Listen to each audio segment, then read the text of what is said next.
Blog Talk Radio.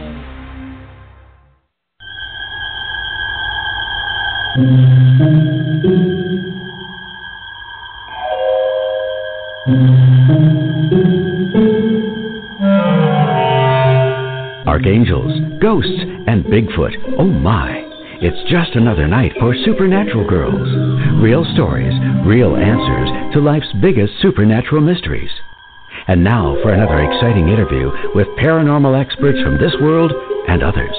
Psychic medium Helene Olson and paranormal researcher Patricia Baker. Here are Supernatural Girls.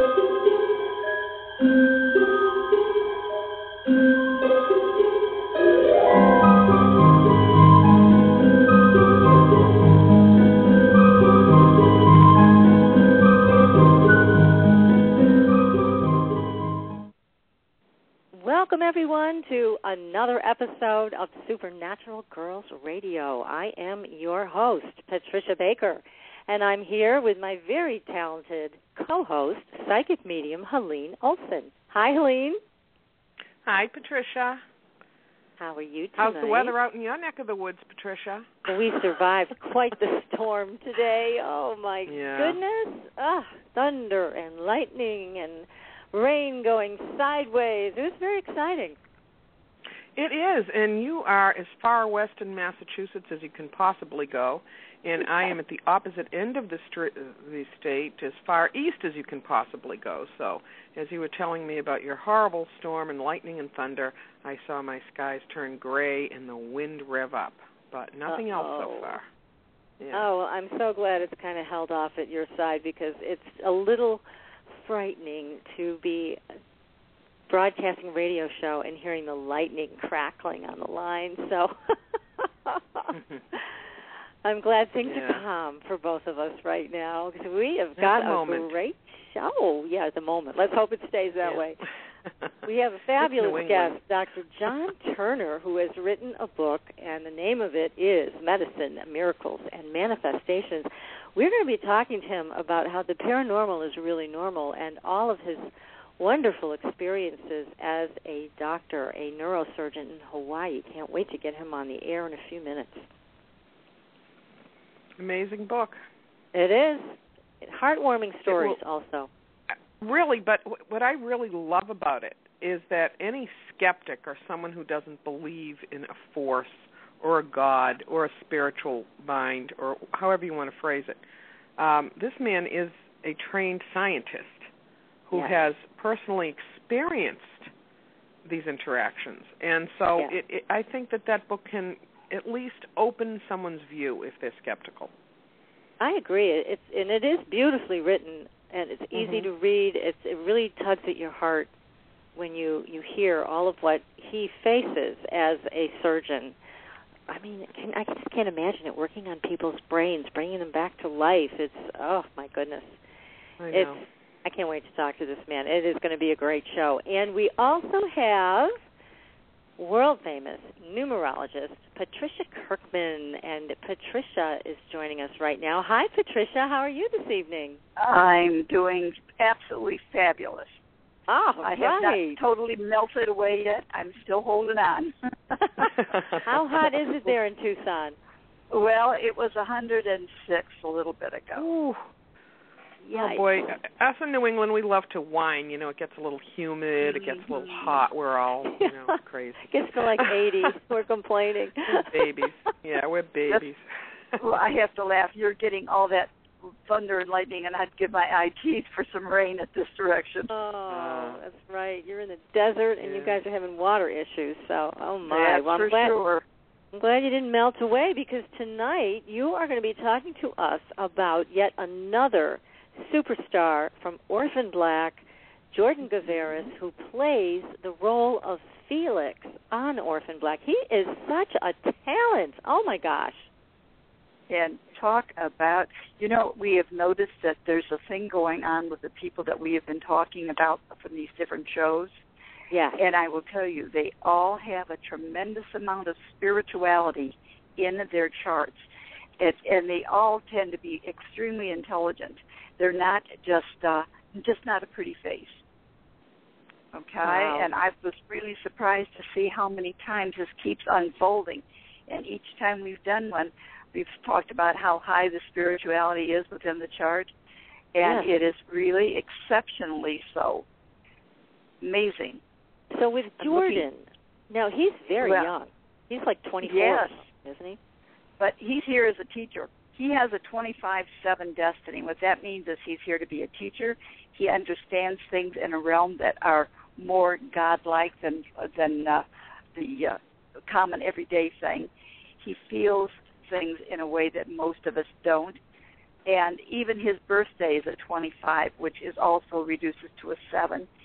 Everything in his chart. 7 is our high spirituality number. And his achievement number is a 7. His birthday is a 7. His destiny number is a 7. Absolutely incredible. The first part of the name tells us so much about the individual. And the J-O of his first name is also a 7. So he's here to teach us a lot of different things. But I find it amusing that his first known was the Curse of Chucky back in 2013 was when he was first really noticed. And I had to laugh at that. I'm thinking, here he is with all this knowledge to be the best of the best, and he plays Chucky. In a horror film. Well, a lot of these people got their start in horror films and then went on to really capture some great roles in their career. But certainly his role as Felix has been noticed. I mean, people are so aware of his talent, and he holds his own with Tatiana Maslany, who is amazing. Well, he knows who he is, and he directs his traffic in a way that we can't miss it. Did you know that he started as a model for Abercrombie & Fitch? No way. Yeah, that's where he first got started. Oh, my goodness. Imagine? Well, he's good looking. I can see why. Oh, yes. That's amazing, isn't it? Yeah. And, I did a little I took a peek into the co-creator of the show of Orphan Black, Green Manson. Yes. And I have tried like the devil to find a birthday for this man, but I can't find it anywhere. I thought he was George Clooney's girlfriend. That's his birthday. That's right. He was also one without a birthday. Yes. But I took a look at what I could with to give a name that I have of him. He's such an interesting man. And again, starts out with that G up front is a 7. He's here to create and put things out there for other people to take a look at. But he's certainly not afraid of work. But he is very detail-oriented, a little on the negative side of being so detailed. He's so precise, which is great for what we get from him because talk about a special person. Very interesting, really? Very interesting. Well, a lot of times what we're doing here is we're talking about the stars of the show, but behind the scenes, it is so important to acknowledge the creators of these shows, the people that came up with these amazing ideas, which Orphan Black certainly is. It is so unique and so leading edge, and he came up with it along with his writing partner. It is just a great show, and it shows true genius in writing, in my opinion. It's great. Oh, I agree. And the part is that he's so sensitive. He feels all these things that he's putting together. And I find that very interesting because regardless of how dark it is or how light it is of what he works, you can tell there's that touchy-feely that he has inside him to bring into life in the way that he does. Oh, my goodness. Don't you think that some of the inspiration for this writing comes from the divine? Oh, definitely. And that's why they're actually communicating on some level with something, whether they're aware of it or not. Oh, I definitely think so. Well, all of us, in a way, can't you think if we didn't have some push from a higher source, would we be doing what we do right now? Probably not. No, but we're more aware of it, I think, than other people are. Yeah. Oh, definitely. And you ladies do such a great job in what you put together and the people that you bring for us to listen to. It's just phenomenal, and it gives us such an opportunity to open up our feelings and to really look into things in a more direct way. Well, thank you. Now, let me ask you, with Jordan, what do you see coming up for him? It sounds like he's on a master path. Oh, he is. He's in a 5 personal year, so it's all about changes. It's going to be very interesting to see what transpires in and around him. August is going to be something new that's going to be offered to him that he's going to be able to do. And it's going to be kind of like off and running as of September. And that's going to take a new direction. That's going to put him in a way doing things that he hasn't even thought of doing yet. I think everything's going to happen very quickly, and there's a luck factor that goes with him in August as well as September. So it's going to be a very, very interesting time for him. Right now, there's a major push. He's being given information about something that he can do, whether he signs for it or not, it does additional things. I'm not quite sure, but the opportunity is being laid at his feet this month. Oh, and my. the retrograde ends today, so he can take a look at it with confidence and not have to worry about what the rest of us have been doing, treading water with this horrible retrograde we've just gone through. Yeah, yeah, exactly. Well, he just is extraordinary to watch, a rising star, a tremendously talented young man, which obviously you're saying is he's going to go far also, much like Tatiana. Oh, definitely. But you know what's going to be interesting is he's going to get a big shove this month. And then come September, he's going to be putting pen to paper for something that he's going to be working on. We may not know about it till around the first of the year, but he knows about it. He's already been touched or being given information about this right now. Wow. And they always keep secrets from us. Doggone it. Don't they know we're interested? I know. We do want to know. Yes. Yeah. We've got a lot to do.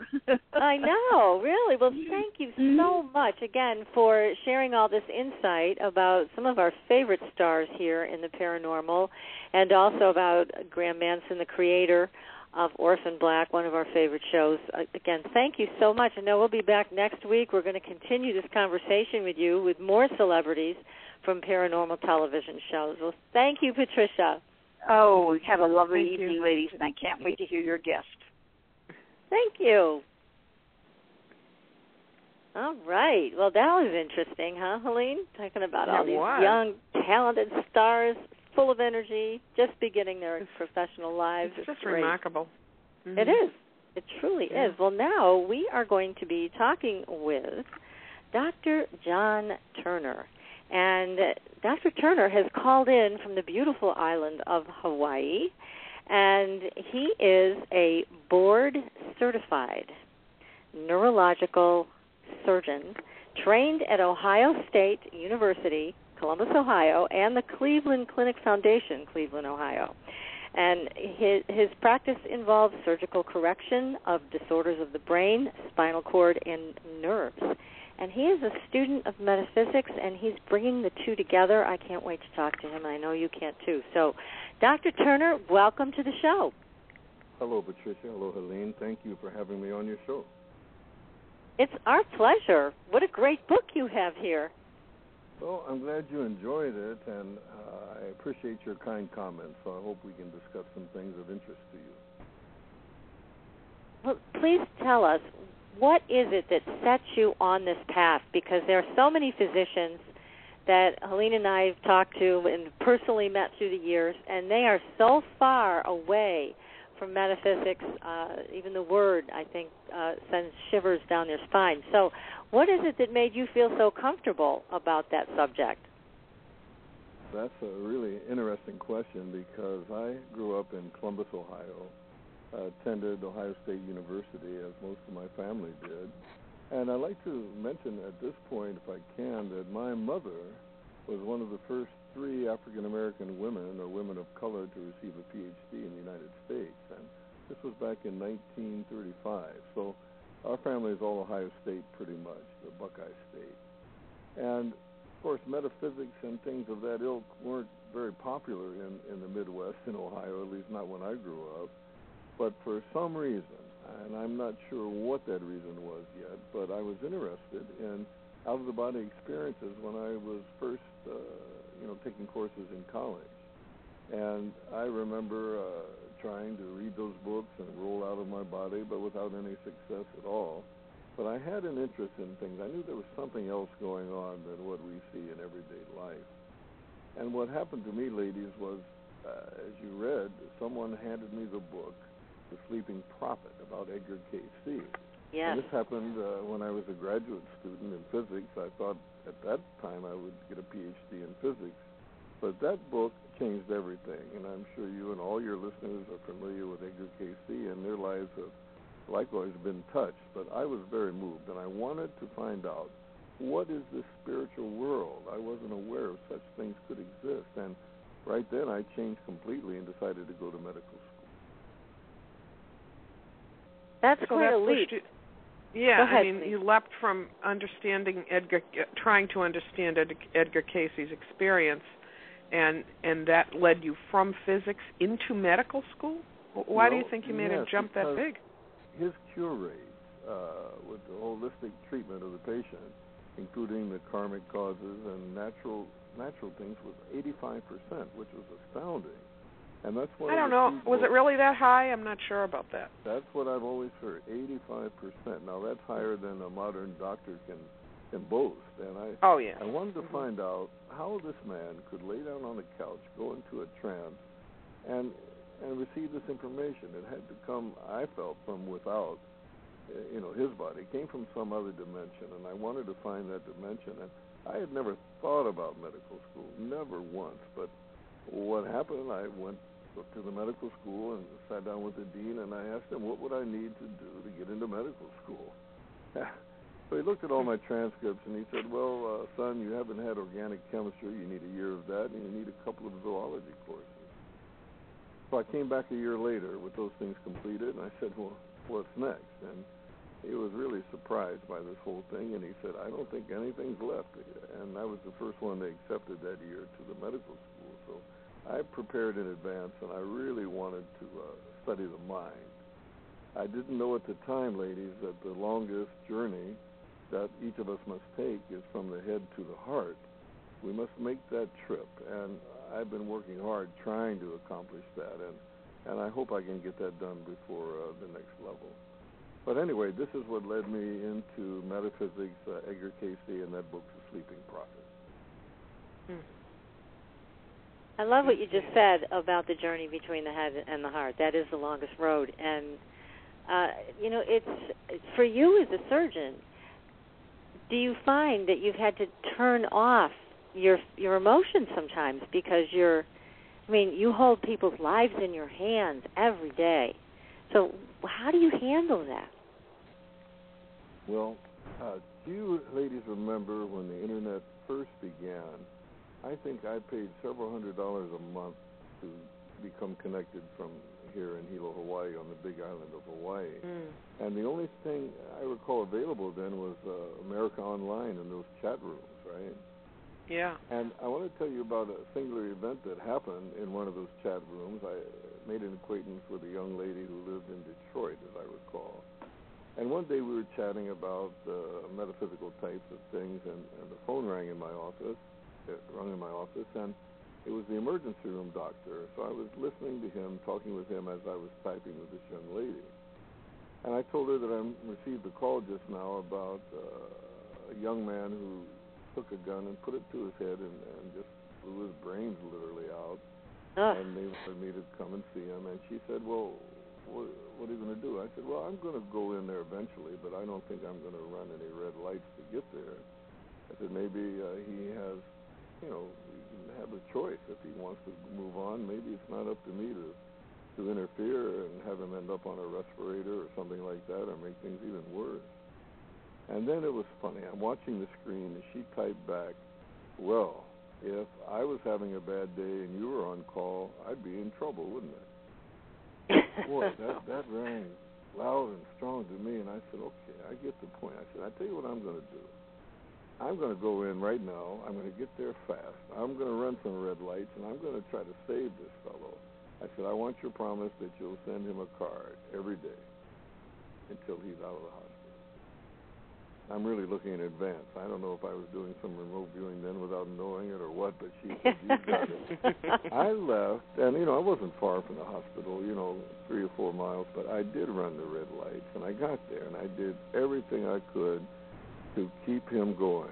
I decided that I realize now I can't start keep calling these shots and decide who lives and who doesn't. I'm going to leave this up to whatever higher power there may be, and I'll just do everything I can possibly do.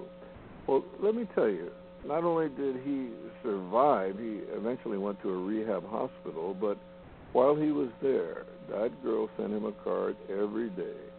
And the young boy's mother, when I say young fellow, he was about in his 20s, mid-20s. His mother was there and would read these cards to him every day. And what happened was years went by, and then a girlfriend of mine took a job on the island of Maui.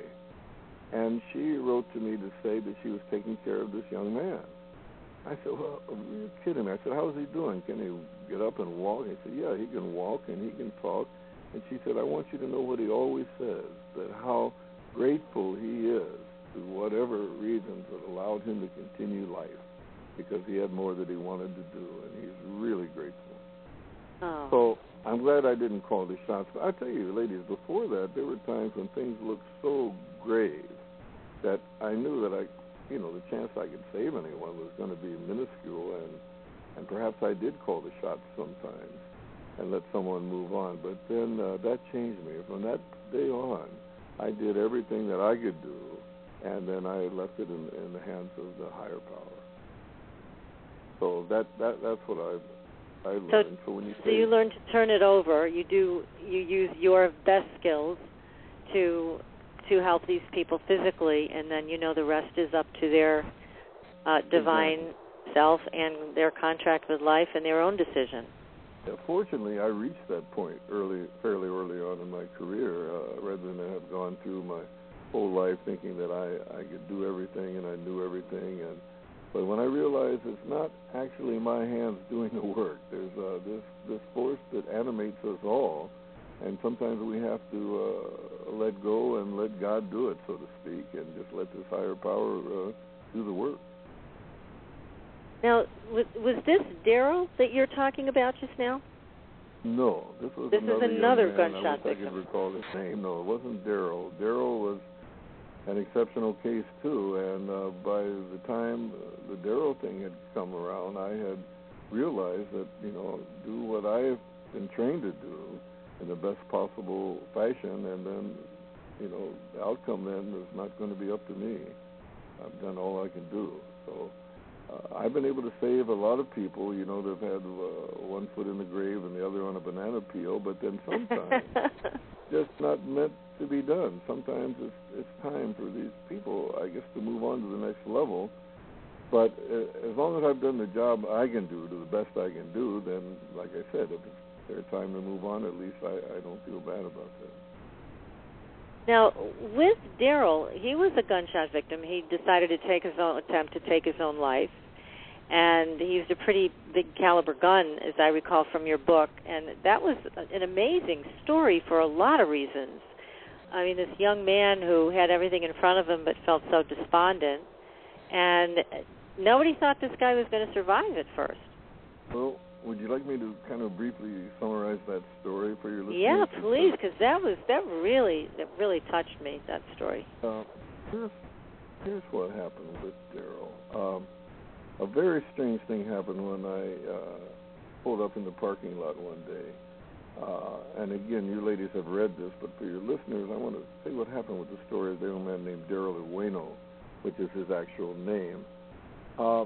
What happened at that parking lot, the doctor's parking lot, the anesthesiologist who was going to do a surgical case for me that morning pulled up next to me and got out of his car at the same time. And he said, did you see that young boy yesterday, which was a Sunday, that came to the emergency room with a gunshot wound to his head? I said, no, I wasn't on call. The neurologist was on call, but if they needed me, they know how to reach me. I said, I didn't hear anything. It must have been too bad for me to help out. I said, well, he's up in the ICU now, and he's got this paper disposable thing we call chucks wrapped around his head, and they disconnected him from the respirator, and he's just sitting up there now. I said, well, I'm really sorry to hear about these kind of things. So we went to the hospital, and we walked in, did the surgical case, and when I got out, a very strange thing happened. My beeper went off, and it was a call to the ICU. I had no patients up there at this time, and said, maybe it's for that young man. And so I asked the nurse, what's the name? And she said, Daryl Ueno. So I went to X-ray, and I pulled out the X-ray folder, and the first thing I pulled out was a CAT scan of the low back. And I see that I had ordered that scan. I said, that's strange. I don't remember this young man at all, but a couple of years ago, he had the diagnosis of low back pain and leg pain. So anyway, next thing I pulled out was his CAT scan of his head. And that looked like a real mess. The gun bullet, it was a .357 Magnum, as I recall, entered the right side of his head. And a lot of bullet fragments, and it just looked really bad and bleeding. And so I took that with me up to the ICU. And when I walked in the room, it was a really strange sight.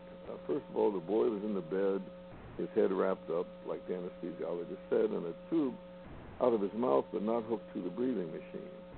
And next to his bed was a girl holding his hand and with her head down, just sobbing. And in front of me was a lady with her back to me, and I heard the sound of money being counted into a plastic tray of some sort. And when she turned around, I realized that I knew her. And she said, oh, Dr. Turner, sorry that you have to come at a time like this, but I think you would want to see Daryl. You had helped him out twice before, and I thought maybe there's something you could do. So I said, Sharon, come outside with me. We stepped outside out of earshot, and we sat down at a view box, and I put that scan up, and I said, look, I'm really sorry, Sharon, this has happened to your son, but when I look at this scan, it looks like this brain damage that's probably been done is going to be irreparable, and even if he could make it through this, he might not be able to move his arm and leg again on the other side of his body. I said, would your son want to live that way? And she said, no, not at all. And I said, well, I'm sorry I have to be the bearer of bad news. And then Patricia and Helene, she said something very interesting. She said, but he responds to me. And I looked at her and I said, I'm sorry, what do you mean he responds to you? She said, well, he'll squeeze my hand. Well, to someone in the, working in this field, that means that he's not brain dead or like they thought when they disconnected him from the respirator to let him die. If he's able to squeeze the hand, especially when asked to, that's significant. So I said, wait a minute. Let me go in and check him out. You're welcome to watch, but I need to check a few things. So I went back to the room. I put my ear up my voice up next to his ear, and I whispered in his ear. I had my fingers in his hand. I said, Daryl, this is Dr. Turner. I said, squeeze my hand. And he did. If you could imagine someone tightening on your fingers slightly, imperceptibly, but you can feel it, you might not see it, that's what happened. I said, now let go. And he let go right away. I said, squeeze again, Daryl, and he did. I said, no, let go, and he did. So at that point, I excused myself again, and I went to talk to the mother, and I said, listen, I think he's wide awake. I said, let me do a few things. I need to look at this wound. I said, you're welcome to stay, but I need to unwrap his head, take a look, and talk to him one more time. So I went back, unwrapped his head. I put on some sterile gloves, took all this stuff off, and yes, his hair was all matted with brain matter. It looked bad, but then again, when I whispered in his ear, I said, Daryl, I want you to move one finger to answer my question with a yes, and I want you to move two if it's a no. Did you understand that? And sure enough, he moved his index finger just a tad. I said, now answer with a no, two fingers, and he moved the first two fingers. I said, now look, Daryl, I know you know me, Dr. Turner. You didn't live far from me, a couple blocks away. But tell me something. Do you know where you are now? He said, no. I said, well, you're in Hilo Hospital. And do you know why? He said, no. I said, well, I explained that they found you at your workplace with a gun laying there, and you were lying in a pool of blood. Apparently, you used that gun to shoot yourself in the head. I said, do you understand that? He said, yes. I said, well, here's the thing, Daryl. If you want to live, there's some things we've got to do fast. You've been laying up here like this for 24 hours. The risk of infection is big. I think I can fix things up in the operating room, but we need to know from you. I need to know, do you want to live?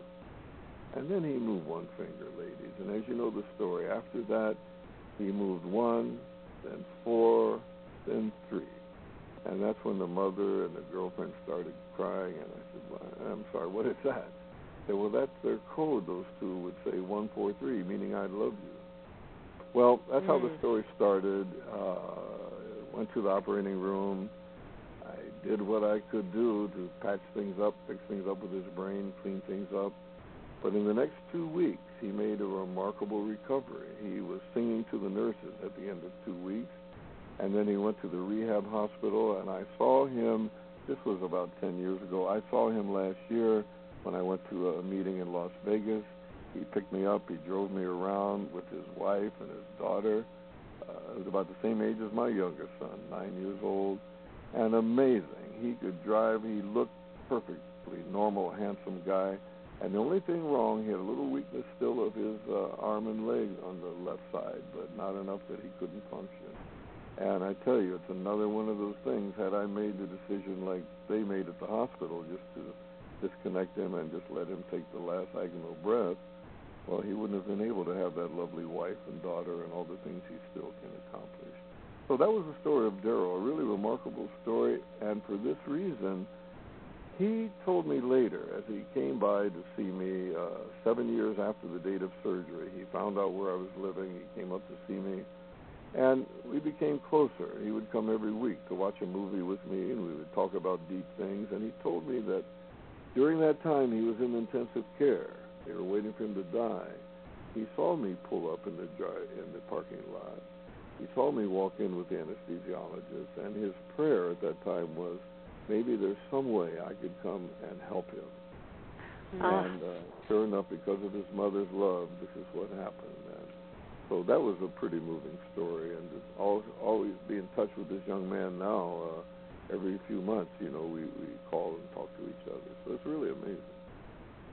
And you also used another type of energetic healing on him, correct? Well, the mother used a lot of herbs and things, natural things, and I used a technique called Jorei. You're asking about Jorei, which means uplifting of the spirit. It's a Japanese form of healing, the philosophy of a Mokichi Okada. And it involves art and beauty, eating of natural food, and then channeling a spiritual light energy from the palm of the hand.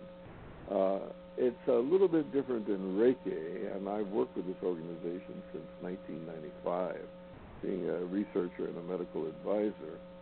And we did that. Someone from this organization came every day to stand by his bedside and to let this energy flow with this Jorei. Now to say, well, what did that do?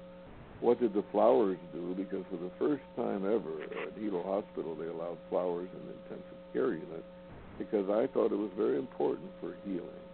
And it's not. Now that's a really important item as a part of this healing. But what we're going to do right now, we're going to hold that thought because we've got a lot of questions, Helene and I both do, about this form of healing and how it affected this young man and how you've studied it. So we're going to take a very short commercial break. Everybody stay tuned, and if you have a question for Dr. Turner, please call in at 646-478-0828.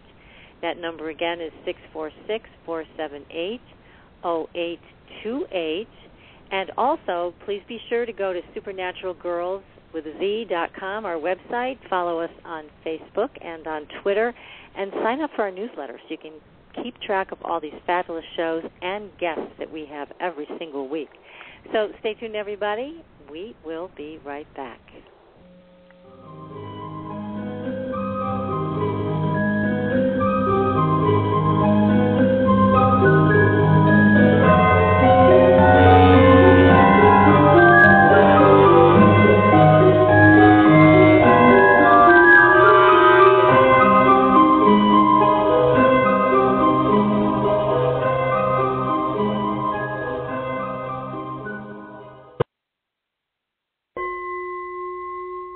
Are you ready for a new experience of freedom and powerful connection?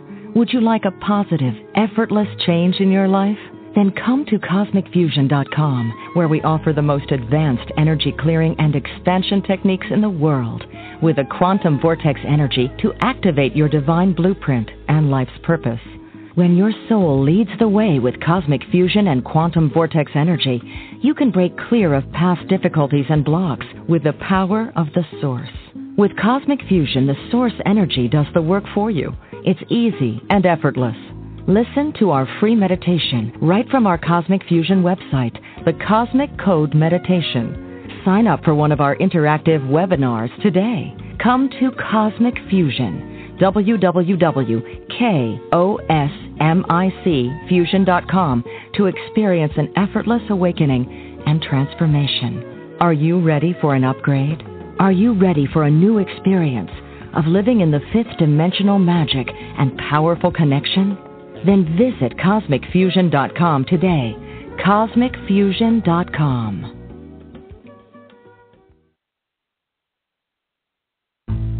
Bonjour, this is Veronique Raskin, founder of the Organic Wine Company. As one of the pioneers of the organic wine movement, since 1980, I have brought you the very best and most authentic organic wines directly to your table. I work with small family estates who grow certified organic grapes and produce exceptional wines. You can purchase our wines individually from our website at theorganicwinecompany.com or join one of our wine clubs. Our organic wines are perfect for you and for your family as gifts for friends and relatives, and they are simply spectacular for the holidays. Visit us at theorganicwinecompany.com to enjoy the very best organic wines conveniently delivered to your door. I am Veronique Raskin, passionate about my mission. I offer to you vegan, organic, and biodynamic wines, wines made by people of the heart, wines with a heart. Au revoir. Call us at 1-888-ECO-WINE. Your property tax bill. Have you seen it lately? It's frightening. Your property taxes are going up while your home value is going down. It's time to fight back and win. For the real truth about the property tax system, get attorney Pat Quintilian's book, Are You Getting Screwed on Your Property Taxes? How to Find Out and How to Fix It. Attorney Quintilian answers all your questions and gives you the facts you need to fight a property tax bill that is spiraling out of control. You'll also read about what happens to property owners who don't check their property records, only to find out too late they're taxed on square footage, fixtures, and even buildings that they don't own. Is this happening to you? Learn your rights. Buy attorney Pat Quintilian's book today. Are You Getting Screwed on Your Property Taxes? How to Find Out and How to Fix It. Available on Amazon.com.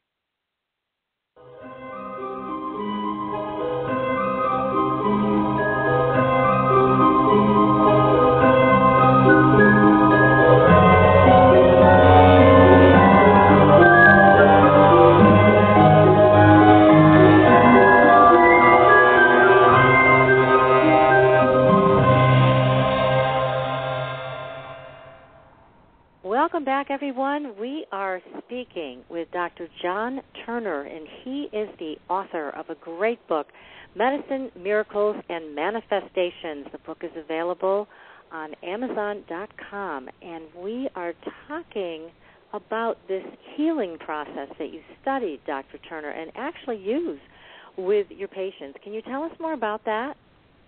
Well, ladies, do you believe in ghosts? I know I do, and I think we had one in my headset. I think you can hear me better now, correct? Oh, much better.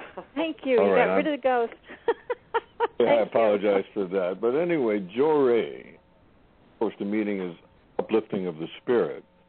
And Mr. Okada, who was born in 1883, Tokyo, had a hard life. He lost a wife and child during childbirth. He had personal and business bankruptcy, and he was a good guy, a talented artist, and he said there must be an answer in the spiritual world for why I'm going through this, and he made up his mind that he was going to find out what's going on. So his spiritual path is very interesting, and there are two books that describe his life called The Light from the East, volumes 1 and 2. And at some point during his enlightenment, he received this spear of light in his abdomen that he describes as a 4-centimeter spear of light energy. And during his imprisonment, he was in jail because they said, Okada, you're not a doctor. You don't have any business touching people, talking about you can cure them. And he said, I don't have to actually touch people to cure them. The optimal distance is 21 centimeters. Let this energy flow from the palm of his hand. And then kind of like Jesus, he said, it's not just me, you can do this too. And he wrote the kanji, Japanese character for light called hikari. And he said, there's something that travels from me into the molecules of ink. If you take this, and he would fold it and give it to them, have it with you, it'll connect you with a spiritual cord. You'll be able to let my light flow through this cord to heal people. And he said, all you have to do is try it. Sure enough, slowly people began trying this, and they realized there was something to this man, Okada.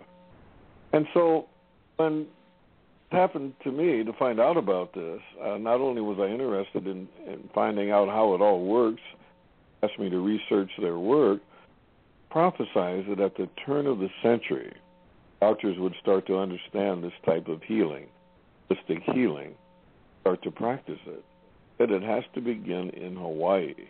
Now, bear in mind, Okada himself had never been to Hawaii. For some reason, he knew that East could meet West, and it could begin in Hawaii. So they approached me and another doctor on the other side of the island and said, we'd like you to study our work. And we both began to do this. And I said, not only will I research it, I want to know how to do this myself, for my patients. Mm-hmm. That's how it began. And then as far as the Reiki I mentioned, sometimes people would come to our clinic and how would they know about this type of healing?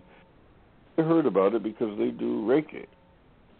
What is Reiki? And he said, well, I can't really tell you that, but it involves universal energy and Japanese symbols. And, of course, I'm interested in all things Japanese. My wife is from Tokyo. I said, well, what kind of symbols? He said, well, they're kind of a secret. Well, that made me interested enough that I went through the Reiki training, and I did the Reiki master level with Dr. William Rand on the island of Maui.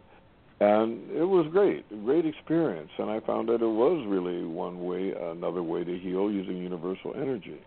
But I kept more so with the Jorei, and I worked with him up into this year when now I felt I've helped me out, and it's time for me to move on a little bit. So I'm not really doing that anymore. Right now, ladies, I specialize in pain management. And I don't think you know, but I've been married 4 times, divorced 3 times, and I think I know pain. So. Oh my God, do you ever? Well, yeah. The last time divorce was from an attorney, so I really do know pain. So. You know, searing pain. Yeah, on the serious side of this, though, we all are going to experience pain at some time in our lives, and although maybe our transition to the next level may be painful, it's like a new beginning.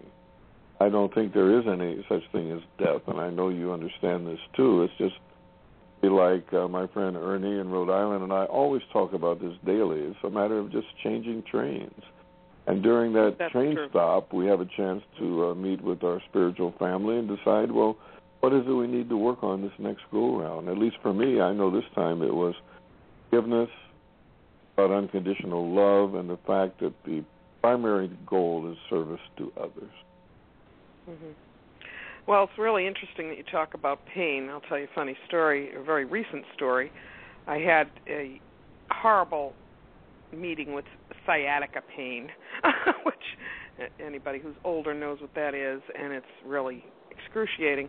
So I went to a doctor, and he's giving me all kinds of painkillers, and you're going to have this for months, and you got to learn to manage it, and I might send you to the pain center, and on and on and on. And so I went back 2 weeks later, and he said, how are you feeling? I said, great. He says, what do you mean great? I said, well, I went for some energy healing, and it's like 90% better. He rolled his eyes. Oh, okay, he says like that. Now, I just took it as amusement because I have been told in prophecy that by the year 2100, there will be a meeting between Western medicine, Eastern medicine, and all the energy in the universe, and will be a much more sort of holistically involved community with that. So that gives me encouragement. But it is amazing to me that something that hospitals are now offering, Reiki and many other energy treatments, that there is still a large percentage of medically trained people who just instantly discard it. Even discarding positive sciatica thinking. Is my specialty, kind of. I do a lot of ultrasound-guided epidural injections for sciatic pain and back pain. And I know the killing pain you're talking about because I had it myself 40 years ago, but after a steroid injection, series of 3, I haven't had that pain for 40 years, and I'm telling you, I know what you're talking about. But how did you improve? What is the reason you were able to spiritually solve the problem? What I did was I speak to angels and divine beings daily, and I just started yelling at them. Right, Patricia? I need some energy right now. You got to cure this. Yes, and they did, and it took sure enough, several the pain times, went away. but it did. The pain is back, but not maybe 50% of what it was, and so now I'm doing the energy thing again, and it's getting better. Yeah. So I really hate painkillers. I really hate taking that kind of stuff, and so that's my route. I feel like it works, and it could be just my positive thinking. I don't know. Whatever it is, it works. So I just accept everything that way. It turns out that John Cabot-Lynn, who was the founder of the Massachusetts, he took in his book called Guided Meditation for Pain, he explains that research now shows that to try to forget about the pain, ignore the pain, not pay attention to it, not as effective as actually getting in there and dealing with the pain. Oh no, you have to go into the pain. Exactly. You have to almost be the pain. Yes, and I think we're all going to learn that lesson because as far as back pain, sciatica and back pain, I think 3/4 of Americans or more are going to have an episode in their life when they experience this kind of pain. So they're going to know what you're talking about. But you're right, pain is inevitable. It's the suffering pain that's the optional component. And that's what's interesting to work with. So, But have you found that the medical community in Hawaii has turned their vision towards more holistic or more energetic kind of cures or treatments? Well, I can only speak really for Hilo Hawaii because in the case I talked about Daryl Ueno, I was able to give him Jorei, since of about a foot away from his head, palm of the hand after surgery, after I up. And there's only one picture in my book. It's a picture of me doing that. And I don't know any other hospital, Hawaii or the mainland, that I could do this without someone not carting me off to the psychiatric ward because they had seen results of these things happening on the floor, and they were very interested. Hawaii, the word aloha, although it means hello and goodbye, it's really full of the meaning of love, right? So, you ladies have been to Hawaii, have you not? I have not. No, but my brother lives yet. in Hawaii. Oh, really? So if you visited, you know that Hawaii, especially Hilo, is a place where you can walk down the street. People will look at you and smile and say aloha or how's it going and all that. No one. It's a very different kind of a place. The word Hilo means two things. It means to twist, Hawaiian. And because it's a verb, because to pull the canoes up, there was a way to make a rope out of twisting vines together. And I found it was a place where I could go through a process of enlightenment. I certainly got twisted enough, that's for sure. But also it means swirling vortex of fire. It can be translated from the Japanese, the word hilo. And, I feel that there's a way, if we can get through the fire, we can be tested and forged out of silver and tin and wood, and we can make it. We can come out as pure gold. And I think if you look at the last 3 words in the conclusion of my book, simply stay gold. That's what we need to do. And Stevie Wonder has a great song about staying gold, what it means. And it does take constant work. I mean, I thought I had reached the point where I had really laid aside all of those preconceived notions and prejudices and everything, but events have happened recently that made me realize this is something we got to kind of keep sharp with. We can't slip. Yeah. It's true. Yeah. Well, I had 2 experiences with my husband being very ill, and at both times the divine helped us out to a large extent. And the most important message in your book, I think, overall, is that any skeptic who reads your book is going to have to wonder, how did a man of medical science come to believe in the divine or believe in the idea that there's universal energy that can help us? And if people could turn their attention to that kind of faith, to that kind of everyday experience, I think that a lot more people would be believers.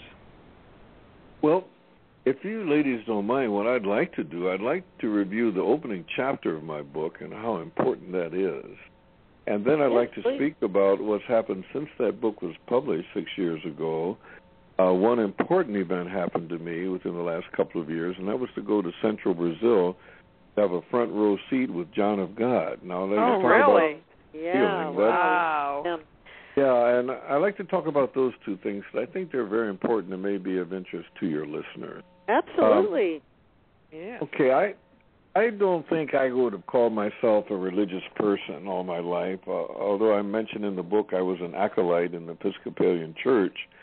That's when I was a young teenager, and I used to carry the cross. The choir would follow me, and, you know, all that stuff. And they probably thought, I was a cute little boy, because I didn't think about really anything about the religion. I just wanted to play the organ if nobody was around.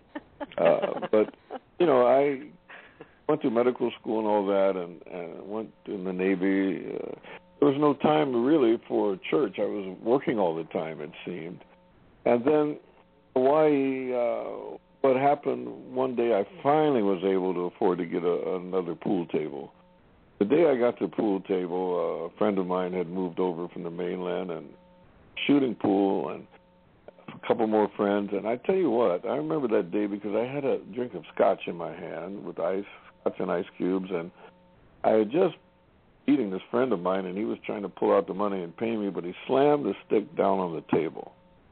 Now, he didn't hurt the felt or anything, but the time that stick hit the table, my other friend said to me, Turner, he said, why don't we clean up, let's go to church. Remember those words, clean up, let's go to church. And sure enough, that's what I decided to do. We found a church here in Hilo, Pentecostal church. And, you know, they had good music. It was kind of almost like a Baptist church back on the mainland, but close as it could come. And I tell you, I went through that born-again Christian experience, which was interesting. But for me, it just didn't last. There were times when I'd go to that church service and would be talking to the preacher, and then he would look out in the audience and he'd say, Dr. Turner knows what I'm talking about. I had no idea why he was talking about it. I felt guilty about everything. I didn't think I was that bad of a person to have all these tears. Guilty, you know. I didn't like the guilt trip. So I said, let me keep searching. Let me try to really find what is this spiritual world, and not based just on faith, but also on science. You know, I want to try to reach the thing. So I opened the book with a chapter that's out of temporal sequence, but I thought it was very important. It was a case of what I thought was a routine brain tumor removal. It was a tumor about the size of a small lemon or peach behind the woman's eye, and to get to that, you have to remove part of the skull, work down with a microscope, and just remove the tumor slowly. And I was doing that, and although I didn't have fancy equipment here in Hilo like I had in my training at the Cleveland Clinic in Ohio State, I had these wire cutting loops which would cut through tissue with a lot of smoke and blood, but get things done. You just had to be patient. And after 4 hours, looking through that microscope, I told my assistant, look, this last little piece, and we're out of here. Well, what happened, that last little piece had worked its way through the carotid artery that leads up from the heart. I tell you that everything turned bright red when I pulled that piece away, and slowly I found out some part of the wall of the artery, and removing that, I had removed part of the artery wall. Oh, geez. Well, you know, we're trained to kind of deal with that, and I could use fine sutures and very fine clips to try to approximate that, but after 4 more hours, not one single dent to stop that bleeding. Every time I released pressure to look, it would just turn bright red, the field, and it replaced all of the blood, all 8 pints or whatever of the woman's blood, and that can lead to more complications. Well, ladies, as you know from my story in that book, I've asked many of my colleagues who are surgeons, if they ever had a case where the bleeding cuts loose and you just can't stop it. And every single one has said, sure, who hasn't had that happen? I said, well, what did you do? And they said, well, and you do. And that means you kind of pack things off with pressure, some kind of gauze or something, and you get out of there. Well, that's not much good for the patient usually, but at least it's not a death in the operating room. So, but I tell you what I did, ladies. I never forget that day like it was yesterday. And although I was scrubbed up, I think if I hadn't been sterile, I may have been on my knees saying, look, you know, I've done everything I can do, and it hasn't worked. And it's not this woman's fault. Operating room. So I can't do it. I said, I need help, and I'm asking you to stop this bleeding now. Calling on whatever higher power there is. And I know there's some power, right? I needed help. But within the next 15 minutes, after the last 4 hours, 8 hours into the surgery now, 15 more minutes, I tried to suture, tried to clip, and when I let go and looked, completely dry. Amazing. Couldn't believe it. Well, then I said, wait a minute, I'm still saying the silent prayer. I have to say, thanks for all this, but look, this woman could end up on the respirator and be brain dead, or she could be all stroked out. And I said, I have a deal for you. If you can let her come out of this the best possible way, I'll be the best possible person I can be. And, well, here's what I'll say about this whole thing. She made a dramatic recovery, very little bothering her, and at 3 months had a repeat scan that showed no further tumor and have to see me anymore. She went on with her life. But the key thing is this. My friend William Sweet, wrote a book called A Journey into Prayer, where as a Christian scientist, he studied a father and son team named the Klingbeils, who decided they wanted scientific proof of prayer being effective. So, for example, they took soybeans. They would stress these beans out with either too much light, not enough light, or too much water, some type of stress to inhibit their growth. They divided into 3 groups. One was a control group, and nothing was done. Second was a group where they asked people to come and specifically pray for these beans to grow strong, thick, and healthy. In the last group, they had people come of all denominations again to pray, but this time, non-specific manner, to say, look, a prayer power for you and come out of this the best possible way. Statistically, that group did better. So now in retrospect, I see why those 2 prayers I uttered in that surgery both came. And this power, this higher power, from that point on, I wanted to really know what was this higher power and how does this spiritual healing work? And then the years passed, wrote the book, I learned more and more and more, and finally culminated by my visiting John of God. I had read about this man, starting with the history of a man called the Surgeon with the Rusty Knife, a man named De Arrego, who in Brazil also was a healer, used unsterile kitchen knives and things like that to perform surgery. That book, Surgeon of the Rusty Knife, I would highly recommend introduction to this highest level of spiritual healing. That's when the spirit actually takes over the man or the woman and does the healing work without them having any recollection. John of God is one now who is currently able to do this. I don't know how much longer. He's in his 70s, had some poor health himself. But he allows one of up to, I think they've identified 30-some different spiritual entities take over his body, do the healing, and millions of people have gone down there to stand before this man. And for me, that whole experience was really interesting and unforgettable. I think after that experience, I think I kind of understood how this higher power works, how we tap into it and everything. And then, as a result of Dr. Eben Alexander's book, Proof of Heaven, which has stirred many people to start looking into this spiritual world and that death may not be the end of the line, I think that's when I turned my attention to being a physician. No more a researcher, a seeker, or a writer, but just doing what I think I'm here to do, and that's to help people. What a journey that you're on, and it's so encouraging to hear you talk about how comfortable you are using the energetic healing with patients like Daryl, and also that you are free enough in your soul to pray for this bleeding to stop with the aorta, and that this woman did recover. And you bargained a little bit, it sounded like. So I bargained a lot, and I've tried my best to keep my part of the bargain. There are times that I have slipped, but they've been rare and far between. And now, in my current marriage, I've been married 11, 12 years. I have a 9-year-old son. By the way, I'd like to mention his name is a Japanese word, doshi, which can be translated one who intends to follow the right path. And just a quick little anecdote about this story, that when he was about 4 years old, 3 of us, my wife, I, and my son, were watching TV and eating dinner. I looked over at him, and he was just looking at me with his head kind of cocked and a smile on his face. He was 4 years old. And I took the opportunity to say, Doshi, what are you thinking? And he smiled and said, I am you and you are me.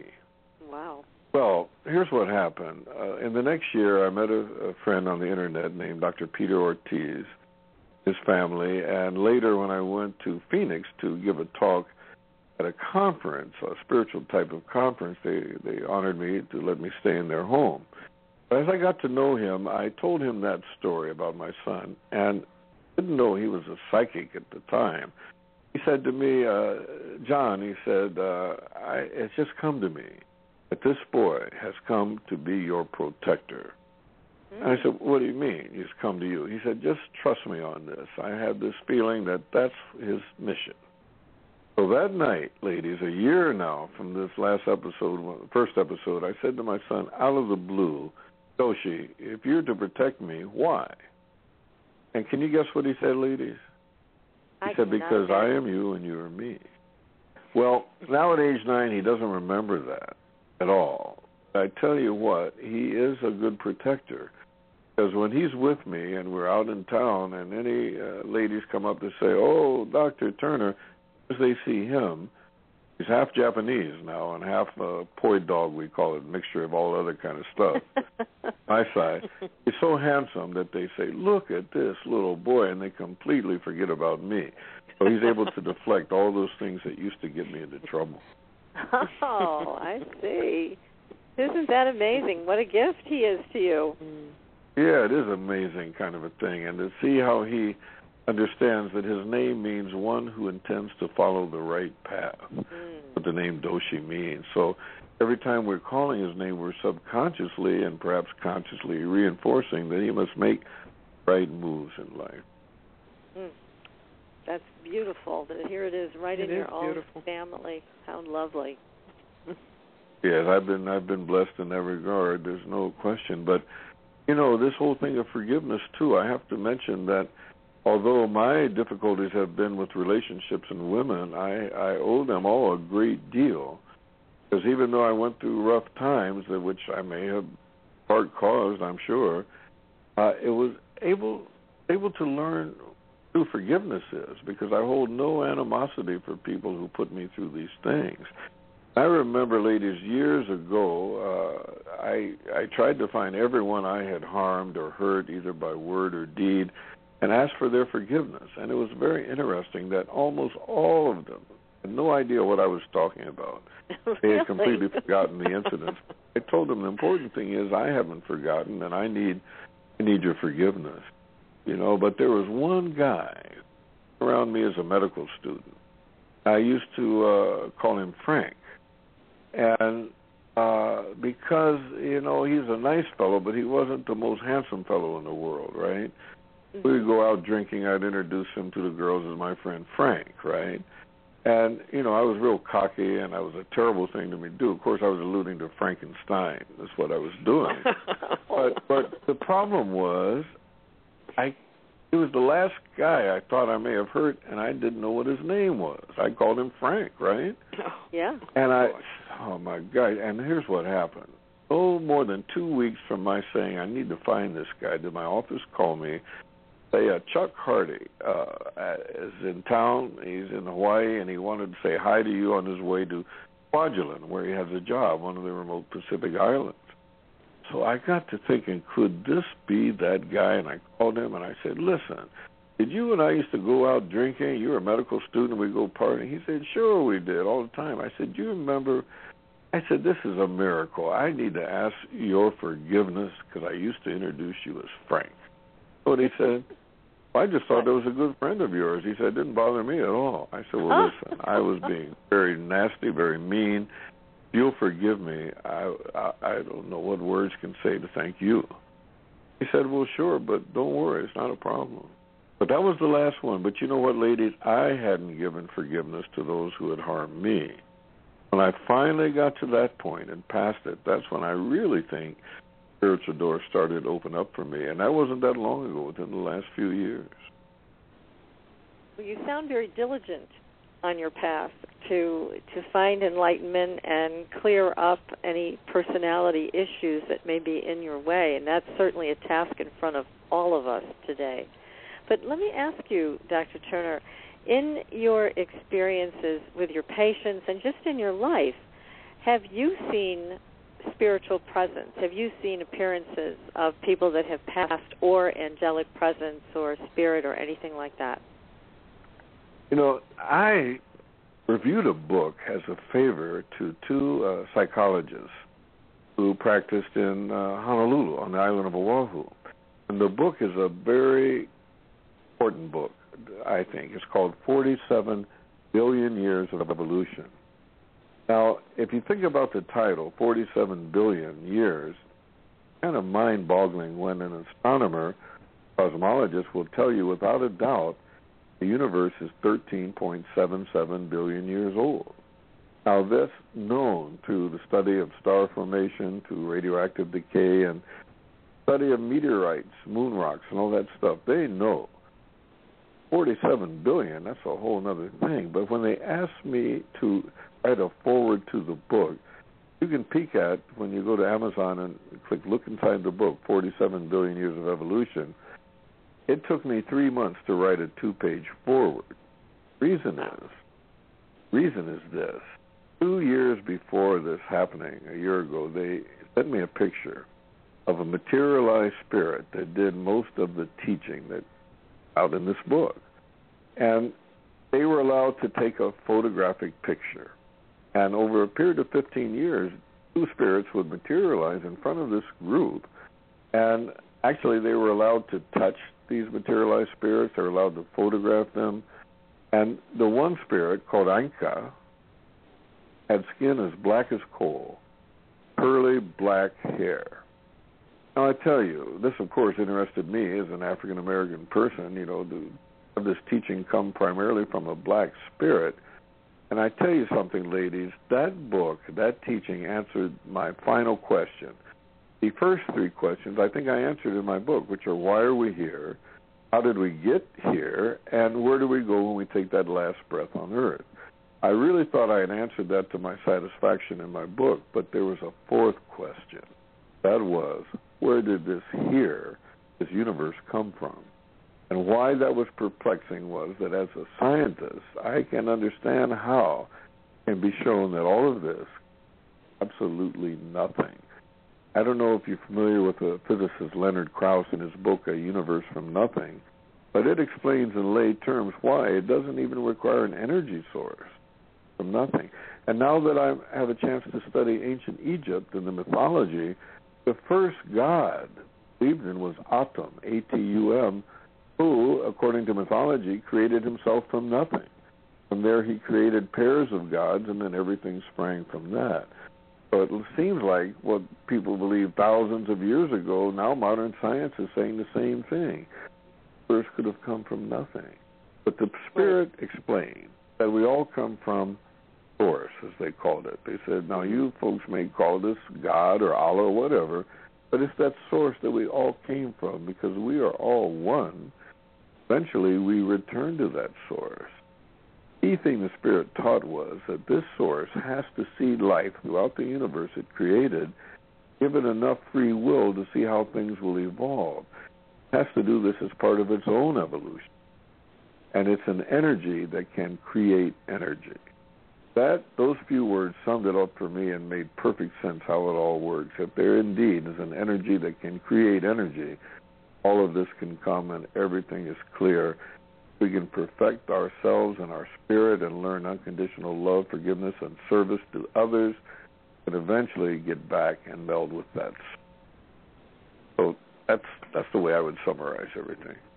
I see. And then for actually being able to see these materialized spirits, these two psychologists were involved in experiences with that. And have you also seen something like that, or have you noticed any spirits that have been visiting you by scent or by noise or by an apparition? Have you ever had that experience? I have a friend. His name was Martin Simmons. He was from Belgium and lived in London. He did the website for me. And he and I agreed to research the spiritual world. And I thought that I would begin by the study of electronic voice phenomena. Since my friend Martin was a technical guy, I said, Martin, would you be willing to do this with me using electronic means to try to contact the spirit world? And he said, absolutely. Well, about that time, he developed a pain in his right quadrant. And it turned out later that he had cancer of the colon, which metastasized to his liver and beyond. And I went to London when he was in the hospital after surgery, and he was really ill, all full of ascites, a yellow fluid, and the incision had broken down where he was really on death's door. And the day before he passed away, his transition, I said, Martin, do you still want to study the spiritual world with me? He said, absolutely. Hey. Well, I came back to Hilo, and I set up the electronic equipment. I said, I'm going to see what there is to answer your question. I got to begin here with electronic voice phenomena. Mm-hmm. And I had everything set. I found a way that you can make a simple Radio Shack little radio, scan the different, wavelengths and frequencies. That thing was scanning. I had a recorder handy. I had the loudspeakers. I heard all the static and stuff. I said, Martin, are you there? Spoke the word out, just like I did that prayer in the operating room. Mm-hmm. And I tell you, within less than half a minute, what came through was this hello in a British accent. But it was his voice, which is the strangest thing. And ladies, I know you're familiar with the Skoll experiments. If you think about what they did back then, some of the people that came looking for their loved ones to be there, they heard the actual voice of a spirit speaking, but it was the voice they swore was the voice of their loved one. And this is what happened on that radio. Well, then I put it all away, and I said, wait a minute. I let his wife hear that. My wife, who knew Martin, everyone said that's his voice that came through the way he would answer the phone. So I started studying things about Swedenborg and all kind of other stuff to try to understand how this could be true. And then months later, I set up the radio stuff for the second time. Again, I said, Martin, are you there? And this time, called a Class 1 EVP, meaning almost everyone who hears it can identify the words. Those words were, that's the question. And Martin was the kind of a joker that he would say that. He would answer that kind of thing with, that's the question. Well, as remarkable as it may seem, 2 months later, I was in L.A. on a soundstage, part of a video documentary project. And as a return for my doing this, they asked me, could they do any video for me? And I said, yes, I'd like to set up this equipment I brought and have you photograph this, record it. I want to try to contact my friend Martin. Set it all up. Now, again, I'm 3,000 or 4,000 miles away, 2 months in time away, and I said the same thing. Martin, are you there? You know what came through, ladies? Those same words. That's the question. Well, that was about the time I stopped studying EVP and all that, and I said, let me see a more direct way. What is next? All the channeling, I've studied all these kind of things. It's 47 billion years of evolution. They had said they wanted to actually see a spirit, like I've always wanted to see a materialized spirit. And the closest I've come to that is one day as I was sleeping, I suddenly woke up with the most teeth-rattling chills I've ever had. And at the same time, my wife, who was in the room working on the computer, heard the voice of my friend Martin come through. Voice again, like he was present in the room. happened to me one time. Past that, again, this chilling experience. Now, you've read other authors who have seen these apparitions that appear just as real as if the person was there in the room with them. Yeah. I can't say I've seen that yet, but I think as a result of my work with this book, 47 Billion Years of Evolution, right on the verge of having these materializations do this for me without, a bona fide medium being present, because it usually takes someone who's able to work medium to allow these things to happen. I hope I've kind of answered your question. It's a yes and no thing. Yeah, no, it very much answered the question, and I was very curious if you'd had your own experiences with these entities. And Helene, you and I are very familiar with the skull experiment because we do the skull experiment ourselves every Monday. So we do the same thing where we're out contacting all kinds of entities, and they're sure showing up contacting us, aren't they? Yeah, well, then I know you like this book, 47 Billion Years of Evolution, and how it happened to this group of people called the Dark Room Sessions, right? Mm-hmm. And I don't know if you're familiar with Dr. Eldon Taylor and his show Provocative Enlightenment, but at eldontaylor.com you can see the archives, and in there is a radio show that's devoted to that book, 47 Billion Years of Evolution. But unfortunately, one of the authors passed away before she could make it to that radio show. And the other author, her friend, who was the editor, knew the story well of all the years of the work, but was never present to actually see or touch the materialized spirit, right? Yeah. Well, what happened was the day before the radio show, and this has been about 6 weeks ago, the day before, a lady came to see me with sciatica out of a fairly minor rear-end collision type of accident that happened on her way to Hilo from her home. But as it turned out, she was in those sessions in California. And I said, listen, I'm sure you know, as I know, there are no coincidences, and there is a reason we're meeting here in Hilo to talk about this, because I'd like to invite you to be on the radio show with us tomorrow, because you were actually there to touch the entity. You've heard the entity talk. Hear it from you would be worth millions and millions of pictures and words. And she agreed, and she appears on that archive show, and you can hear what she had to say about it. So I think what you ladies are going through, as I said, it generally requires a medium present to be able to facilitate this work. And for me to see this happening without the presence of a medium is going to be difficult, because I certainly don't consider myself a medium. But I do have a feeling that stage for me, if anything's going to happen before I leave here, it's going to be that. How exciting. But it's so wonderful to hear what you have to say, Dr. Turner. You're so open to all of these things, to your own personal transformation, to honing your own personality and characteristics and being more in line with the light. And it's just great to hear this from a scientist and physician. Well, thank you, but, it's because of Hawaii and Hilo, because me being the only show in town, so to speak, the first and only neurosurgeon to ever come to this island, was able to, experiment with a lot of different things that I couldn't have done on the mainland. Dr. Oz, bless his heart, the heart surgeon, was able to allow someone to come into his operating room, heart surgeon, to do Reiki, but I think he himself couldn't really do that in his position, because he would have had a tough time to do it, but he could have done it in Hawaii. He could have really gotten involved and really understood what these things are all about. So when he made a comment about John of God saying, well, something goes on down there, but he wasn't sure what, I wanted to really go down and see. And I tell you, to be in the presence of someone who has an entity inside, and as you look in the man's eyes, one day his eyes were brown. The very next day, as I stood in front of him, his eyes were blue.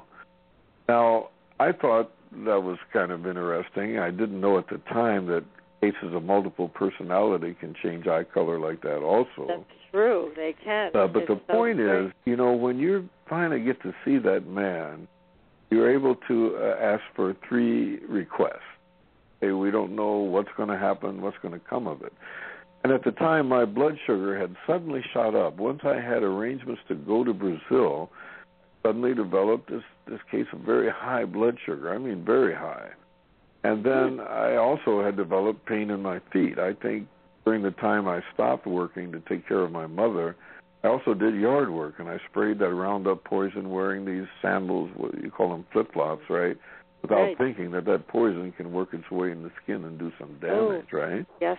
So I had two requests. One, I wanted to have a kind of a normal blood sugar without the medication. The other request was that I wanted to wear shoes without pain whenever I wanted to. But the first request, ladies, that I watched the interpreter whisper in this man's ear was, I want the ability to establish two-way communication with benevolent spirits. I was very specific with that one.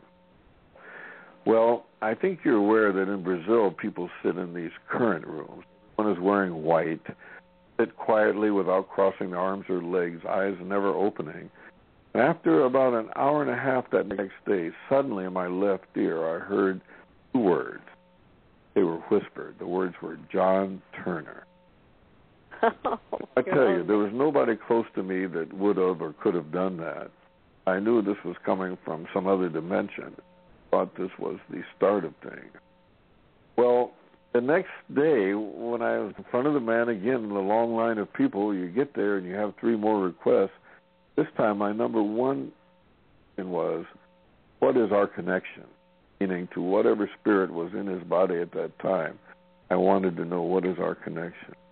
And the interesting thing is, if you're chosen to have the spiritual surgery, which unfortunately everyone's not chosen to do this, they tell you that after that session, you go back to your small little hotel room, whatever, and you're kind of out of it for the next 24 hours. They bring you your food, but they say you won't be able to function. And what happened to me, it lasted 36 hours. I was like in constant dreaming.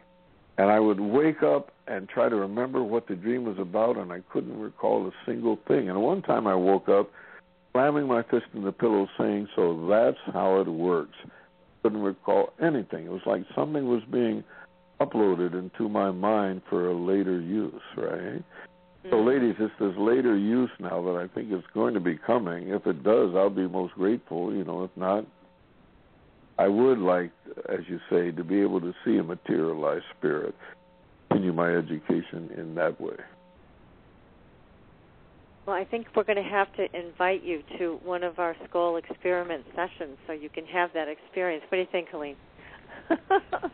Well, I wish I could, ladies, but I think I've made my last trip away from Hawaii, and that was 106-degree temperature in Phoenix, Las Vegas last year, and that was terrible. They didn't think it was so bad. They said it gets 115. What are you talking about? But to me, it was terrible. Hawaii is always just perfect. Well, you are in a perfect and most beautiful place on earth, and Hilo was very magical. I was tuning into the energy as you were talking about it, and it is certainly a fire spirit as you described it. Very powerful, yet very fanciful in some ways. It loves to dance, and you're certainly dancing with the spirit of Hilo in everything you're doing. It's just lovely to have you on the show and reach out to so many people and share your very personal experiences and your willingness to be so courageous in medicine and do things differently. Well, thank you for that. But again, I owe this all to Hawaii that allowed me to do this. And that had I stayed at an academic institution in the mainland, I wouldn't have had this opportunity. But, I think things are written for us. I think try as we might think we're trying to change things, we really can't. I think it's kind of written in stone for us. And what we think about as free will, scientifically, there is evidence to show that it's not as free as we think it is, that we more or less are following a pre-planned program. And to end this, I think, ladies, we make that plan with our spiritual family, our soul family, that spiritual world, and then when we incarnate to continue our lessons, of course, some of it we can bring with us, but for the most part, the slate's white. Really learn. Wow, yeah, I agree. I mean, eloquently I think put, yeah. Go ahead, Helene. I just said it was very eloquently put that you spoke those words so beautifully. Well, again, if I could, I know that this is about the end of the show, ladies, and I'd like to leave on one note. See what you think about this. This is a quotation I'd like to give by American essayist and psychologist named Og, O-G, Mandino. Tell me what you think about this one. Beginning today, treat everyone you meet as if they were going to be dead by midnight. Extend to them all the care, kindness, and understanding you can muster.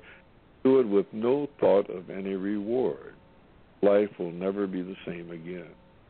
So I think most of us do try to practice this. Fortunately, it's not that way in the rest of the world, but who knows? Things can change, and I think each little bit adds to the light. It does. It does add to the light, and I love that quote. It's very inspirational, and it's something we can certainly aspire to creating in our own journey. It's ladies, again, do you have time for a last quick quote that might? We have time. Believe me, we'll make time for you. How about this one? This is from the Egyptian Book of the Dead. I like this quote. We now return our souls to the Creator as we stand on the edge of eternal darkness. Let our chant fill the void in order that others may know. In the land of the night, the ship of the sun is drawn by the grateful dead. What do you think of that one? That's beautiful. It means a lot, and I think that light, the thing about light, we all come from light. Everything I think here except hydrogen, perhaps helium, comes from the supernova explosion somewhere in this universe. Here we are with all this thing to do. But we have to kind of stay with that light and remember that death is much like a birth. It's an essential but traumatic passage to a new phase of life.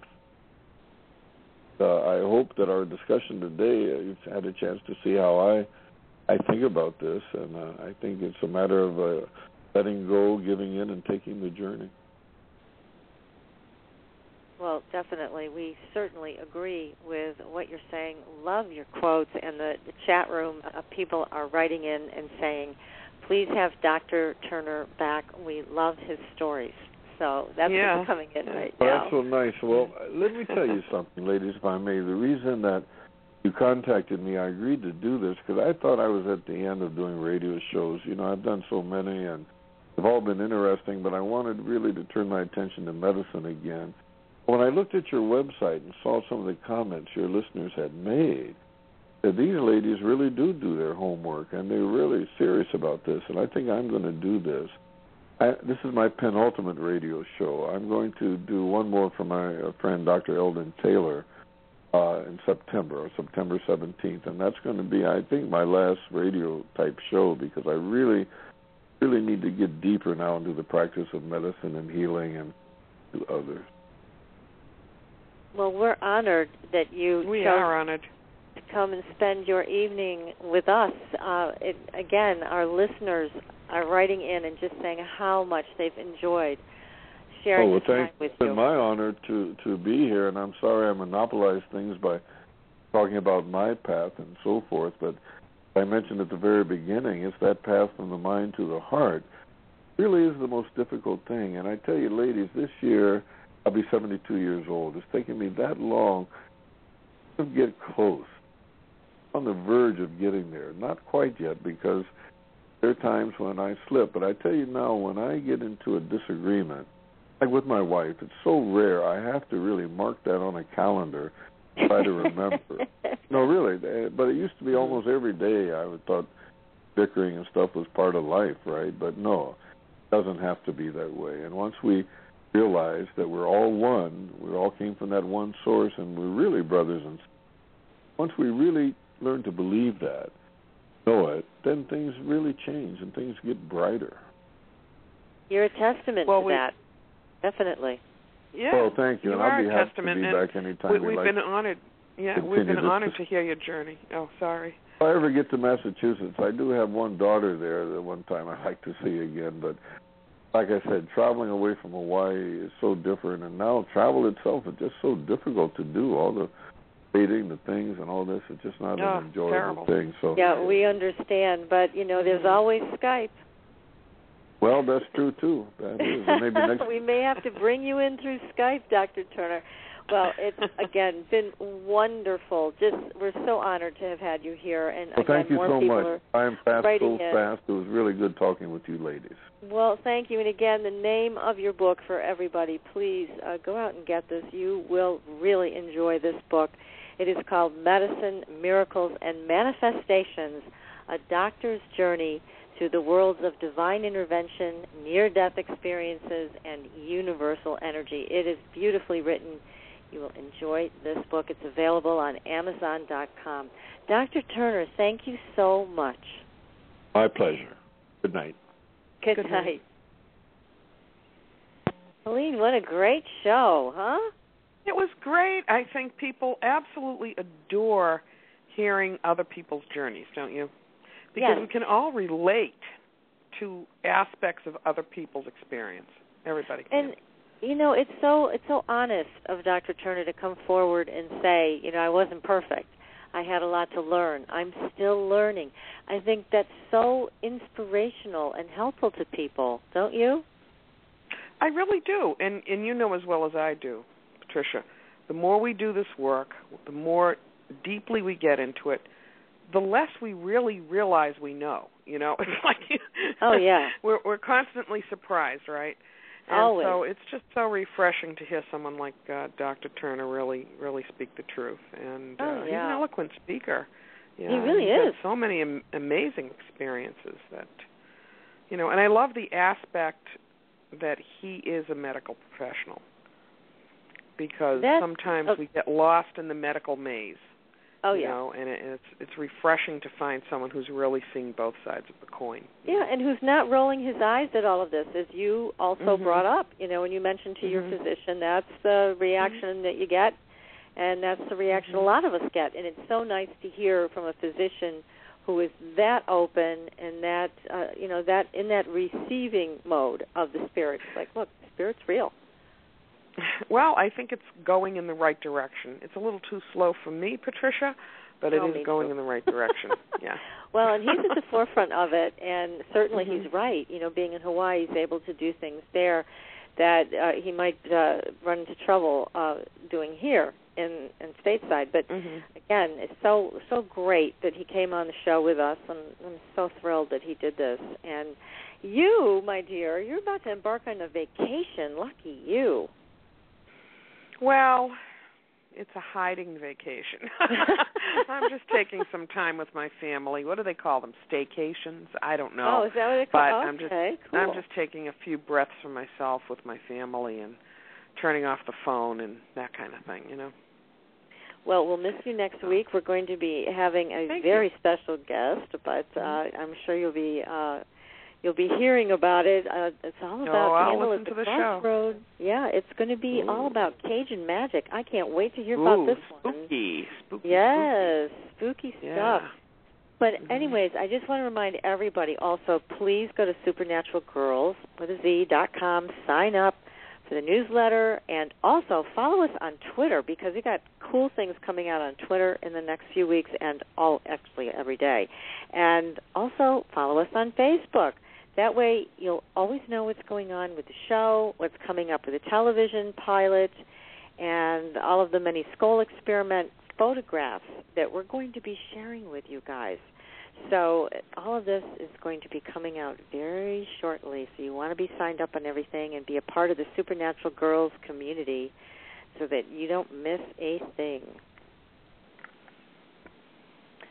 So, Helene, it's been a wonderful evening again, and I wish you a beautiful staycation. It will be, and it was just so much fun. The hour went really quickly tonight. He is just a wonderful speaker, and I guess it's time to say good night, Patricia. Yes, good night, Helene. Good night, all of our beautiful listeners. Have a wonderful week, and I'll be back next week with Candle in the Crossroads. Be sure to tune in. Thanks for listening. Tune in next week for another radio adventure with Supernatural.